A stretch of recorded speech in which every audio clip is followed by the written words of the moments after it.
All right, Yellowjackets fans, I'm not going to waste any amount of time because holy wow, did some weird and shocking things happen in episode 6. So welcome back to Heavy Spoilers, your home for the heaviest of spoilers. And in this video, we're going to be discussing everything in Yellowjackets episode 6.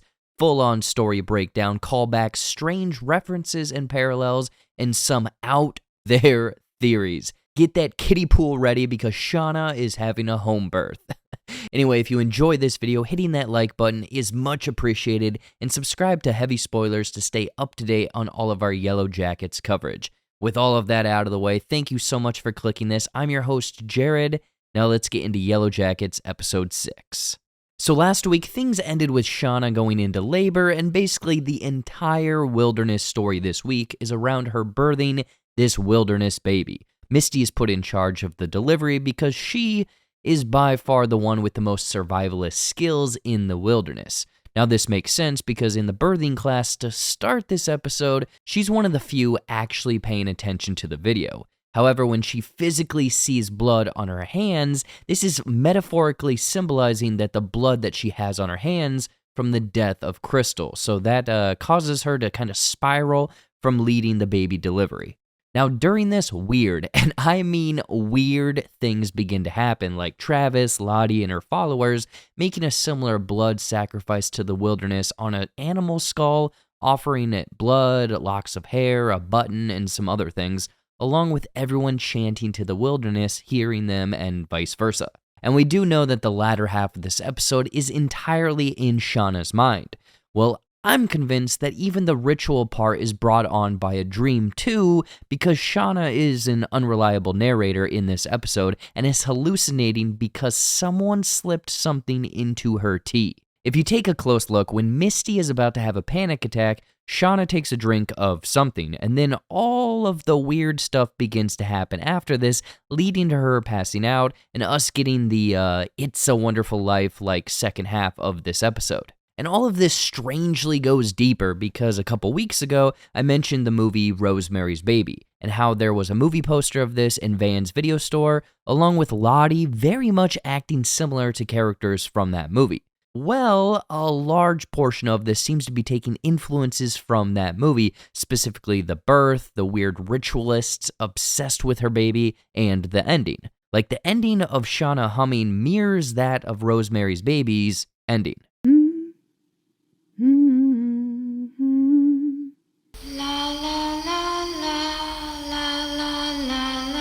I also see the baby buffet scene mirroring that of 2017's Mother, where the same fate happens to their baby, but all of that is religious symbolism for the, body and blood of Christ, which honestly could have the same meaning here.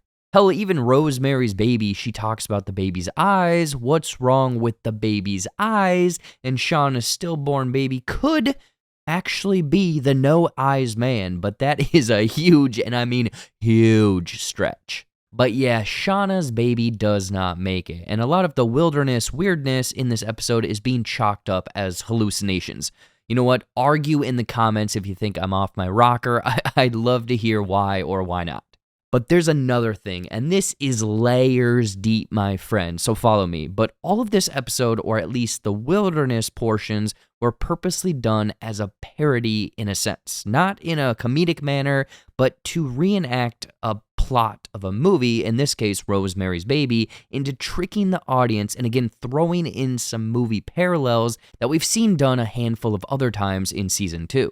So the wilderness birth opens with Blur's Song 2. Which was originally intended as a parody of 90s American grunge scene, which is where the Yellowjackets opening theme takes inspiration. So setting the stage with this parody song then leads us into the reenactment of Rosemary's Baby and ending with a one-shot that honestly feels more akin to a play or musical, and the panning away just feels odd. Shauna claiming that she can still hear the baby crying is actually a common occurrence amongst stillbirths, but again, it is ramped up in such a dramatic, theatrical manner. I think that this is theater, and if so, I nailed it. I told ya. I don't know. I mean, Lottie even said multiple times that none of this is real. So, I don't know. Again, let me know how wrong I am in the comments. We got to get Mystery Inc. on this one. Shauna, Callie, and Jeff's through line in this episode is fairly straightforward, though. The police with Jay and Kevin are on to them, and they gotta go down to the station to answer questions. Of course, Shauna reverts a bit, viewing Callie as more of an object than a daughter, saying that she wished she would have slept with Jay. Like, damn, Shauna, like, come on, she's family. But all of the inadmissible information still feels like a breaking point to me. Like, any and all of the intel Jay had gathered is hella sketchy, so he's just kind of dirty in general. The questioning between the two pairs is very much framed in a good cop / bad cop or sassy cop when we're talking about Jay. Now, the thing I find odd is, yes, Jay did get Shauna to admit to the affair and her being connected to Adam, but aside from that, Jay doesn't have any hardcore evidence that she is responsible for his disappearance. Shauna is a hell of a suspect, don't get me wrong, but no body means no crime to me in this case. And when she's talking about not wanting the life that she was dealt, a child, a marriage, this all stems back to the wilderness and her having the PTSD of losing her firstborn there. What I take away from this whole interrogation is that Jay is on her trail, but no concrete evidence. And while Shauna is spiraling in the van, the gun in the glove box is literally a Chekhov's gun at this point, showing up time and time again, so it's bound to be used by the end of this season. And this is an out there guess. It's used on Jay, and somehow Kevin is framed using the missing bullet casing from season 1. I don't know, man. We're just, I don't know. We're all just guessing at this point.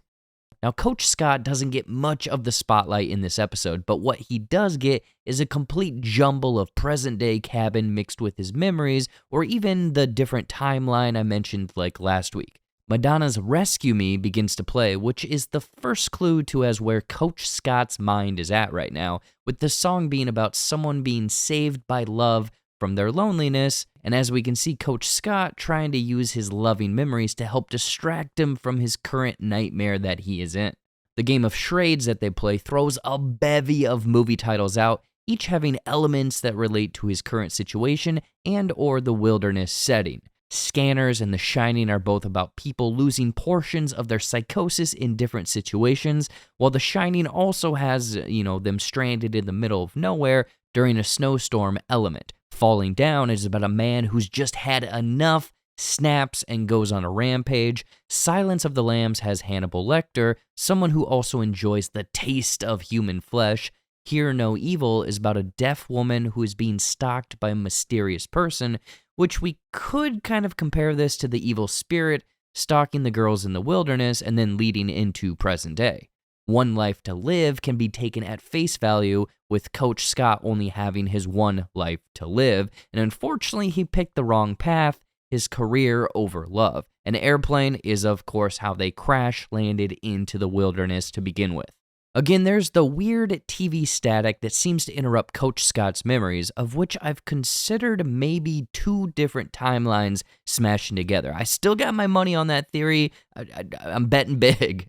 But the better answer right now is that Coach Scott may be suffering from oneirephrenia. I'm sure I pronounced that hella incorrectly, but it's the state of where a person becomes confused about the distinction between reality and their dreams, as if he or she was living in a dream state, caused by several different things, one of which being prolonged sleep deprivation. This appears more and more as Coach Scott's mental state is dwindling. Plus, the word has Greek origins to it, and there has been a handful of things that have had kind of Greek influences in this show, so we'll see. Oh, and one ironic thing that I caught is that Coach Scott in the beginning is standing side by side with the health class skeleton, and the framing is purposeful, foreshadowing that this poor guy is going to be nothing but bones soon. Again, there was a flash frame back in episode 3 that we found hinting at this fate, and my bet is saying that Coach Scott is not making it out of season 2 alive. Misty is maybe my favorite character in this whole episode because she, of course, willingly joins Lottie's cult to save her friend Natalie. but almost as though she's being placed in prison and loves every second of it. When she checks in, all of her weapons and drug paraphernalia are handed over, even seeing her fentanyl syringe from season 1. Then her knowing the warden, aka Lottie, and one of the newer inmates, aka Natalie, makes her a bit of a legend amongst the other Purple People members, telling stories and almost being a celebrity in the mess hall with all of the other, quote, inmates being in her posse. Misty is running the yard right now. She is loving it, wearing purple instantly, getting the attention, something much like she got when she was in the wilderness, and she's craved it ever since. Though Misty is again being manipulated by Lottie, much like Natalie. Obviously, Misty knows none of this is sunshine and rainbows. There's something nefarious behind what Lottie has planned or what she's doing here, but is persuaded into staying because of Natalie using the friendship card. The reason Lottie wanted Misty to stay is because she has or had some sort of vision of her involving her, some sort of vision here. We don't know what it is, maybe gathering all of them into one place like we see at the end of this episode, but Lottie definitely has something she isn't letting on to in this first meeting scene with Misty. Later in the crying circle, one of the Purple People urges Misty to cry about her breakup with Walter, but that's not the reason this small scene affected Misty so much. She is instead remembering Crystal unaliving in the wilderness. The words from the crying woman are exactly how Misty feels, but she's completely turned off her emotions in present day. I miss her so much. Come back. That's why later Natalie mentions we're all like this, meaning damaged goods or cursed. They haven't shed the horrors of the past, instead just buried them down, hoping that they won't return. It's a stark difference between how Natalie and Misty are acting, so we'll see if Misty's happy celebrity status fades sooner rather than later. Natalie, on the other hand, is spiraling a bit from last week's meditation exercise with Lottie, now knowing what she was right about, the evil spirit having been with them ever since they left the wilderness. This has obviously spooked her because she is far different from her usual sarcastic, dry self, instead shooting the rifle for practice. Natalie, watching her shoot, has lost her mojo. I've lost my mojo! Compared to her younger counterpart, Natalie is a horrible shot. I have a feeling this panicked mentality is because she knows that the evil spirit will somehow come back in maybe a physical form, aka the Antler Queen, and she is prepping.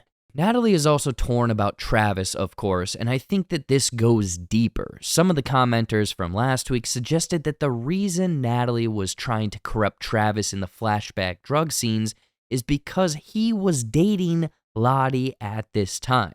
That's why she feels so selfish for what she did, but also the beef that she had with Lottie makes a heck of a lot more sense. And at first, she doesn't own up to it. We saw so much. We did so much fucked up shit out there. Again, only a theory, but would reinforce the guilty consciousness of the past that we've mentioned with Misty. Natalie is healing when she is surrendering to Lottie's teachings and wearing purple, and that's why when later she has the one-on-one talk with Lisa, Natalie has kind of reverted back a bit, shedding the purple, wearing only black, and being a bit more standoffish. It's only when Lisa reassures her about suffering that Natalie sees things clearer. Because suffering is inevitable. And only by meeting it with compassion can we truly begin to grow. The goldfish babysitting also reinforces this. I think the biggest, what is going on here of this episode, though, is Lottie talking to her therapist again. Just something about the darker office setting, the clothing she's wearing, and the way she talks makes me think that this is more in Lottie's mind than the actual therapist's office. In episode 4, Lottie and her therapist are wearing white. It's a brighter feel, more vibrant, more of a pure conversation. Lottie and her mirror each other, both wearing white, sitting across from one another. But in this episode, it's more of a maroon, darker coloring of clothing on both of them, without the camera showing the therapist, and I'm convinced that this is all in Lottie's mind, and her realizing the past was in fact real, and the evil spirit is in fact at work, has her spooked. Hell, the therapist could even be the evil spirit casually twisting and guiding Lottie into whatever it did back in the wilderness. Even parts of the couch, desk, and the plant in the corner are a bit different from their first meeting. I mean, she mentioned that God, the God of the place, had them doing unspeakable things, which I think reinforces that Lottie is not the Antler Queen, but rather the mysterious spirit is the Antler Queen, and all of them were at the will of its mercy. And she's slowly figuring out by rare happenstance that all of the surviving members are finding their way back to her and the spirit. Personally, I think that the spirit is in Lottie's driver's seat, because last week, Misty mentioned that the last time she heard about Lottie was that she was barely coherent in a mental facility, while Van and Ty also seem shocked that Lottie is back and seemingly all is well. I mean, the last shot of this episode, yeah, there's definitely some evil lingering in her. Van and Thaisa have a bit of a catching up to do after the evening of Ty kissing her and whispering, "This isn't where we're supposed to be." Now, last week we theorized that she was referring to the pair are supposed to be at Lottie's compound rather than that of Van's video store, and that's exactly the case by the end of this episode.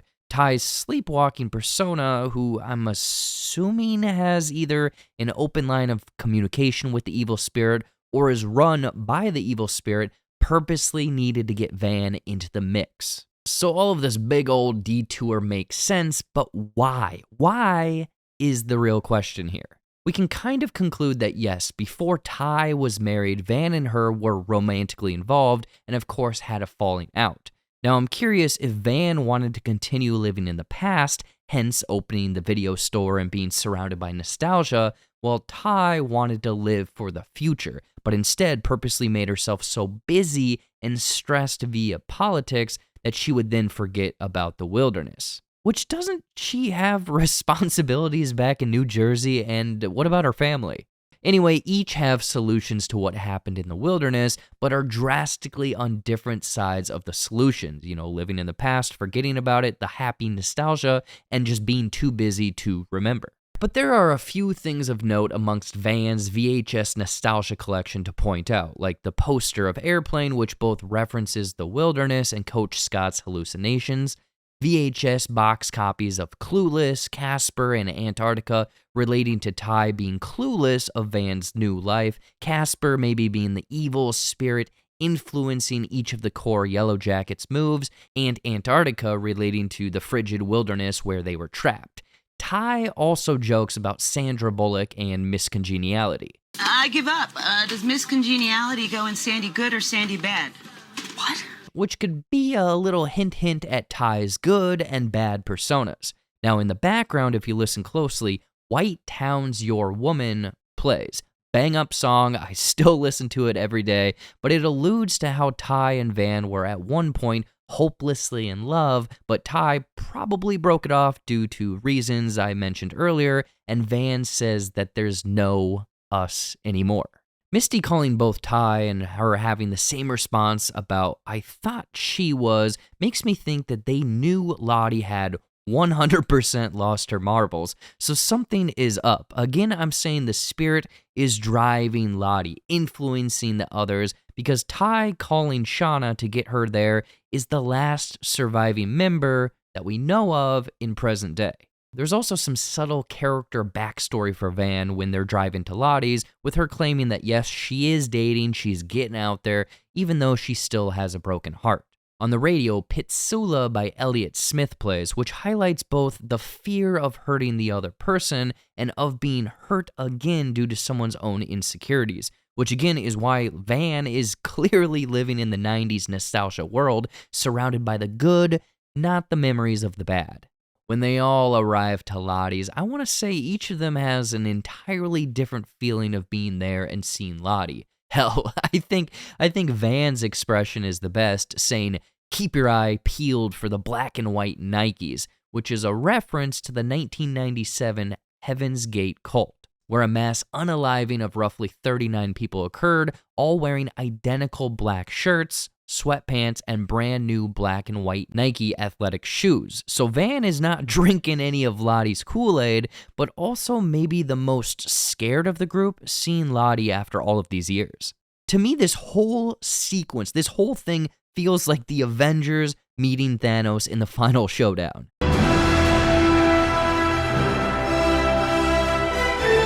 But let's talk about Lottie's clothing choice, ditching the orange sunlight coloring for something darker, blue, purple, shades of green thrown in there. To me, this is a full-on 90s Disney villain, whom all of which, stuck to this same kind of color palette via animation. So her clothing change, combined with the ominous music from the wilderness, absolutely spells disaster for the other 5 Yellowjackets. Why the drastic change of clothing all of a sudden? I think the evil spirit influencing her knew already that the others were on their way and was primed for their arrival. But the biggest reveal is probably the overhead shot at the end of this scene.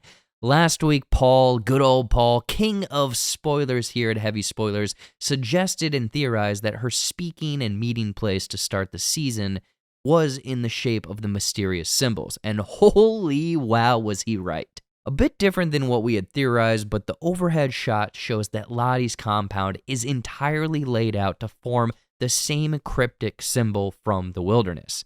It was right in front of us the whole time, like we were staring at it. Even the cabins, lake, tree stump are all playing parts of the wilderness. Again, there's no concrete clues, but I'm saying when Lottie was in the mental facility, something latched onto her broken mind, urging her to create this wellness retreat, knowing that she could create her own hive with the other original Yellowjackets, slowly finding their way back to the hive. Wild stuff. I'm telling you, wild stuff is in store for next week, so drop your craziest theories in the comments. I want to hear them all. But yeah, I really hate to say this, but for the maybe 3rd week in a row, I'm saying something fishy is up with all of the pop culture, movies, television, musicals, and play symbolism and references, that there's got to be something to it, right? Like the static effect that jumps from reality into someone's deceptive reality. Especially with this episode again having a Truman Show poster, hint, hint.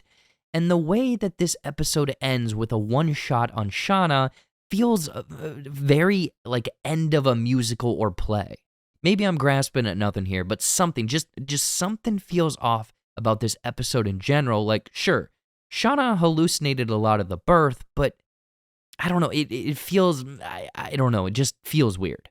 Anyway, that is episode 6 of season 2. Personally, I think that this episode was the most disjointed so far in season 2, with some of the events being dragged out far longer than they could be. But I think we'll really start to get moving with all of the surviving members now at Lottie's, and we're bound, I'm telling you, we are bound to see whatever the heck supernatural stuff she has up those sleeves. Fingers crossed for these last 4 episodes to go full on banana sandwiches crazy. But yeah, what did you think of episode 6, and what sort of theories or ideas or things we maybe missed that were shown in this episode? Let us know in the comments down below.